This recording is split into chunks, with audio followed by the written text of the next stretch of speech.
Sobat USU TV, kali ini bareng aku Nindi di Sapa Kampus.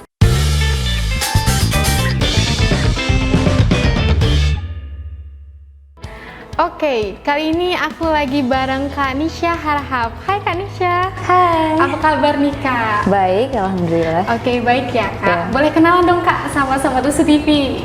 Halo, nama saya Nisha Ridania Harahap dan saya seorang musisi dan juga singer-songwriter.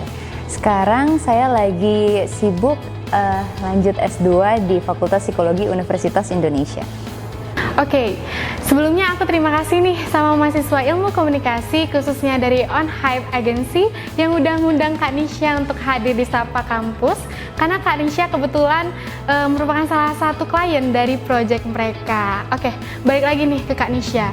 Berarti Kak Nisha tuh merupakan mahasiswa Universitas Sumatera Utara, alumni ya, dari jurusan Psikologi Stambuk 2013 dan saat ini sedang melanjutkan pendidikannya di Universitas Indonesia dengan jurusan yang sama. Oke, kalau boleh tahu kegiatan Kak Nisha ini sekarang ngapain aja nih? Sekarang saya lagi fokusnya sih di studi, lanjut S2 itu. Sekarang lagi semester 4, jadi mulai nyusun tesis dan juga selain itu sih kegiatannya lebih ke bermusik. Berarti Kak Nisha pernah jadi mahasiswa USU dan sekarang jadi mahasiswa Universitas Indonesia. Yeah. Apa aja sih kegiatan Kak Nisha di luar akademik jadi mahasiswa gitu? Di luar akademik lebih ke tadi ya, bermusik itu.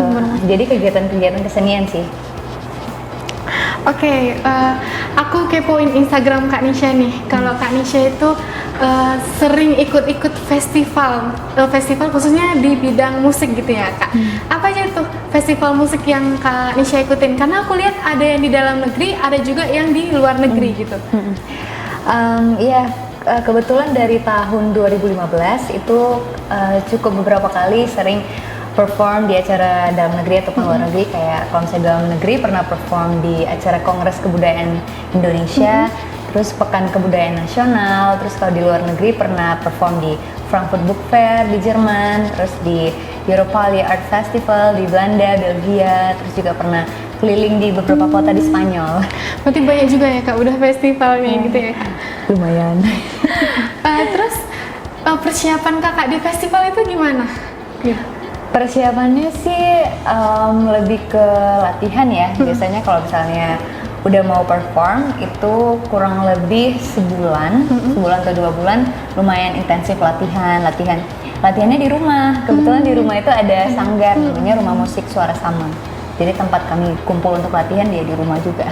Berarti dari tadi aku dengar kegiatan kakak tuh di luar dari pendidikan banyakan memang di bidang seni. Iya. Mulai dari kapan sih Kak Nisha tuh tertarik sama dunia seni? Terus dari siapa gitu tertariknya? Tertariknya sih udah lama, mungkin karena influence kedua orang tua juga. Kebetulan ayah ibu aku dosen di etnomusikologi USU juga, dosen FIB USU. Dan di rumah tadi yang aku bilang kan ada sanggar Rumah Musik Suara Sama, jadi sering ada kegiatan-kegiatan kesenian, jadi orang latihan di rumah gitu, jadi kayak udah cukup familiar lah dengan dunia seni gitu, lihat orang latihan. Mungkin dari dalam kandungan juga udah sering gitu ya, ikut dengar-dengar. Iya bener. Terus, nah Sobat USU TV, gak hanya di Instagram, aku lihat nih Kak Nisha juga aktif di YouTube. Dimana subscribernya itu mencapai 12,8 ribu ya Kak. Gimana nih Kak? Bisa nggak sih kasih pengalaman sama Sobat USU TV gitu di YouTube? Mana tahu Sobat USU TV ada yang tertarik gitu ngikutin jejak Kak Nisha. Awalnya sih itu aku mulai itu 2018 akhir. 2018 akhir itu mulai pertama kali itu nge-cover lagu gitu ya, Kak? lagu sampai kurang lebih setahunan. Jadi aku buat konten-konten cover video sama vlog. Jadi pure apa ya, dan itu semua juga ngerjain sendiri, rekam di rumah gitu, kayak iseng-iseng aja sendiri gitu. Kakak ngerjain dari konten, iya, dari video editing juga sendiri, kayak mixing ala-ala lah. Udah terbiasa juga ya sama dunia media digital gitu ya Kak? Lumayan belajar sendiri sih dari YouTube juga, lagi soalnya kayak di YouTube tuh apa aja udah banyak tutorial, kita bisa ikutin sendiri gitu, pelajarin. Baru setelah setahun kemudian baru ngeluarin single awal 2020. Dan di situ jadi apa ya, udah agak berkurang cover videonya, tapi lebih ke upload konten-konten kayak music video, lirik video gitu-gitu sih. Tapi vlog masih ada beberapa kali. Berarti tadi Kak Nisha udah berprestasi dunia akademik, terus ikut-ikut festival juga. Terus Kak Nisha juga sebutin udah ada ngerilis single, dan itu singlenya udah ada 5 single ya Kak? Iya. Kalau boleh tahu.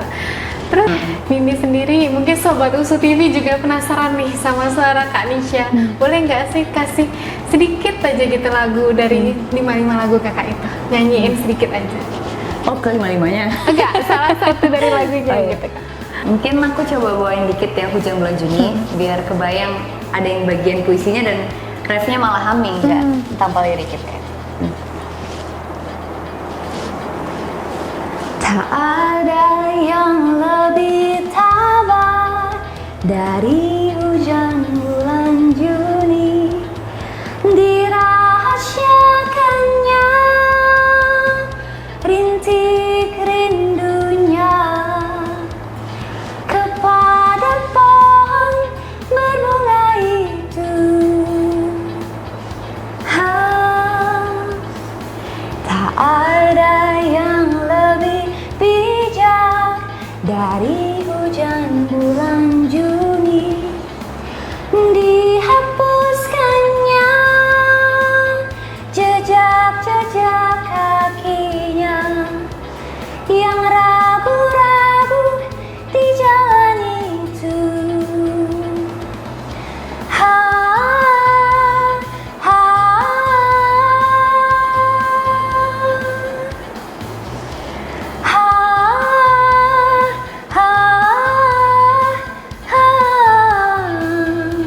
Jadi dia Merinding banget. Keren banget Kak Nisha. iya, karena itu aku ngerasa apa ya, nggak refnya ini apa gitu, jadi kayak humming aja gitu. Oke, berarti memang ada yang dari puisi, ada yang memang dari kakak sendiri gitu, memang dari perasaan kakak sendiri gitu nggak sih lagu yang kakak nyanyikan gitu? Iya, dan ada yang terinspirasi dari orang juga gitu kan, kayak apa lagu yang kedua itu, karena kan aku belum pernah ngerasain tuh ditinggal seseorang yang aku kasih selama-lamanya. Cuman aku ngerasa kayak aku lihat dulu postingan-postingan BCL gitu kan, kayaknya dia galau banget, selalu ngenang-ngenang apa mantan suaminya gitu, kayak aduh sedih banget rasanya ya gitu. Terus kakaknya ada rencana nggak ngeluarin single baru gitu? Ada. Ada. Rencananya bulan Juni ini. Oh, Iya, bulan Juni ini. Sobat Usu TV itu Iya. kan. Kak Nisha punya ada rencana untuk ngeluarin single baru. Ditunggu ya Kak? Iya. Dan dari puisi Bapak Sapardi juga. Oke. Dari puisi juga ya Kak? Iya. Nih deh Kak, kan tadi udah banyak tuh karya kakak, apalagi di usia kakak yang sekarang di usia muda, kakak udah banyak berkarya. Apa sih sebenarnya motivasi kakak untuk berkarya gitu? Motivasi kakak untuk berkarya itu lebih kepada, pertama sih hobi, awalnya hobi kan. Karena aku ngerasa kalau misalnya di kesenian itu aku ngerasa happy aja gitu ngejalaninnya. Dan juga lama-lama ngerasa pengen apa ya, semacam kayak aktualisasi diri juga, pengen mencari signature juga gitu, kayak apa ya, pengen ketika misalnya orang dengar lagu aku langsung tahu itu Nisha gitu.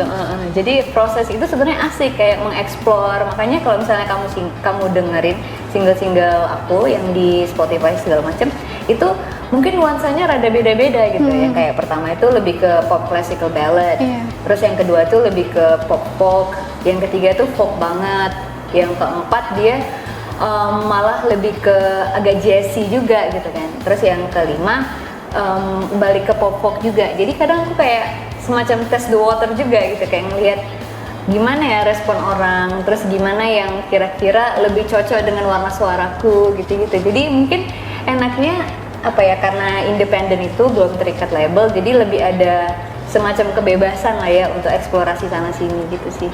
Berarti memang Kak Nisha ini ngelakuin kerjaan memang sesuai hobi gitu ya, jadi lebih berasa gitu kerjaan jadi, dia. iya sih, lebih berasa, berarti juga, dan kayak nggak ada pressure gitu.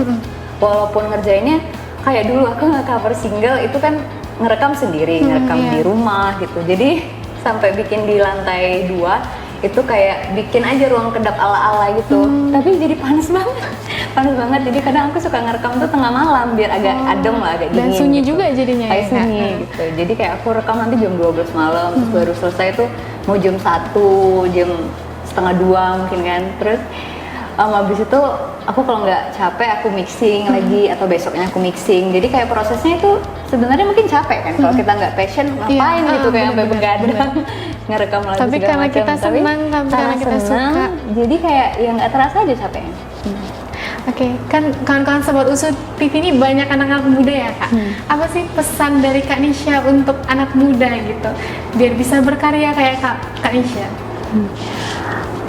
Pesan saya sih, kalian jangan takut untuk memulai, karena seperti pengalaman aku sendiri juga dulu kayak ragu-ragu gitu ya. Maksudnya waktu mau ngeluarin cover itu lama banget mikir, ini udah enak gak ya, aduh nanti kalau orang nggak suka atau ada komen jelek segala macam.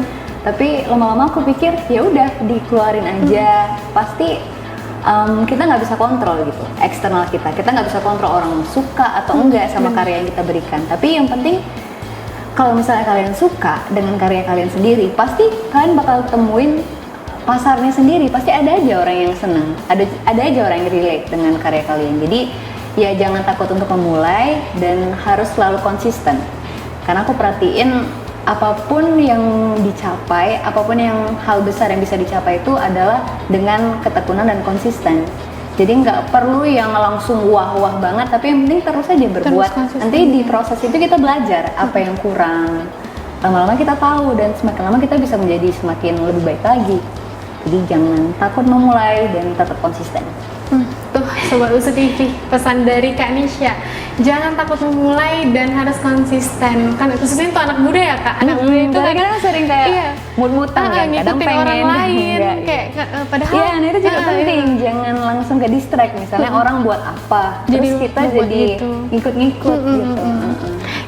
Terus harapan Kak Nisha gitu sama anak muda. Harapan saya? Harapan saya sih mungkin apa ya, semoga kita bisa lebih kreatif, lebih berani lagi untuk berbuat hal-hal yang apa ya, gebrakan-gebrakan kalian dari apa aja gitu. Maksudnya mau dari musik, mau dari pendidikan atau apapun, yang penting kayak jangan apa ya, jangan batasin diri gitu. Tetap aja kreatif, coba buat inovasi-inovasi baru. Soalnya kayak aku pengen sih kayak anak-anak muda Indonesia itu lebih leading lagi lah gitu, lebih punya inovasi-inovasi. Karena sekarang kan dunianya semua apa ya, semua hal itu lebih terbuka gitu. Kayak misalnya dari musik aja, sekarang semua orang bisa upload kan di YouTube. Jadi istilahnya semua orang bisa jadi YouTuber, semua orang sekarang udah bisa ngeluarin single sendiri. Kayak aku nggak perlu label, aku udah distribusiin sendiri ke agregator segala macam. Jadi sekarang kita sebenarnya punya kebebasan banget nih. Tapi sekarang apa yang mau kita buat? Gitu. Jadi harus lebih kreatif itu aja. Setiap orang pasti punya kesempatan gitu ya Kak. Jadi balik ke diri sendiri mau memulainya atau enggak. Kayak pesan Kak Nisha tadi, jangan takut untuk memulai gitu. Mungkin itu aja ngobrol kita hari ini Kak. Terima kasih Kak Nisha mampir ke sini di Sapa Kampus. Dan aku juga berterima kasih kepada mahasiswa ilmu komunikasi, khususnya On Hype Agency yang udah ngundang Kak Nisha untuk hadir di Sapa Kampus kali ini. Jangan lupa untuk saksikan Sapa Kampus di akun Instagram kita Usu TV setiap hari Jumat. Dan jangan lupa juga untuk follow akun IG kita @usutv dan akun YouTube kita Usu TV Official, dan follow Kak Nisha. Follow akun Instagram aku @nisha_rp, dan juga dengerin lagu-lagu aku di Spotify, Joox, YouTube, dan platform musik digital lainnya. Tinggal kalian cari aja Nisha. Oke, Sobat Usu TV. See you next time. Bye-bye.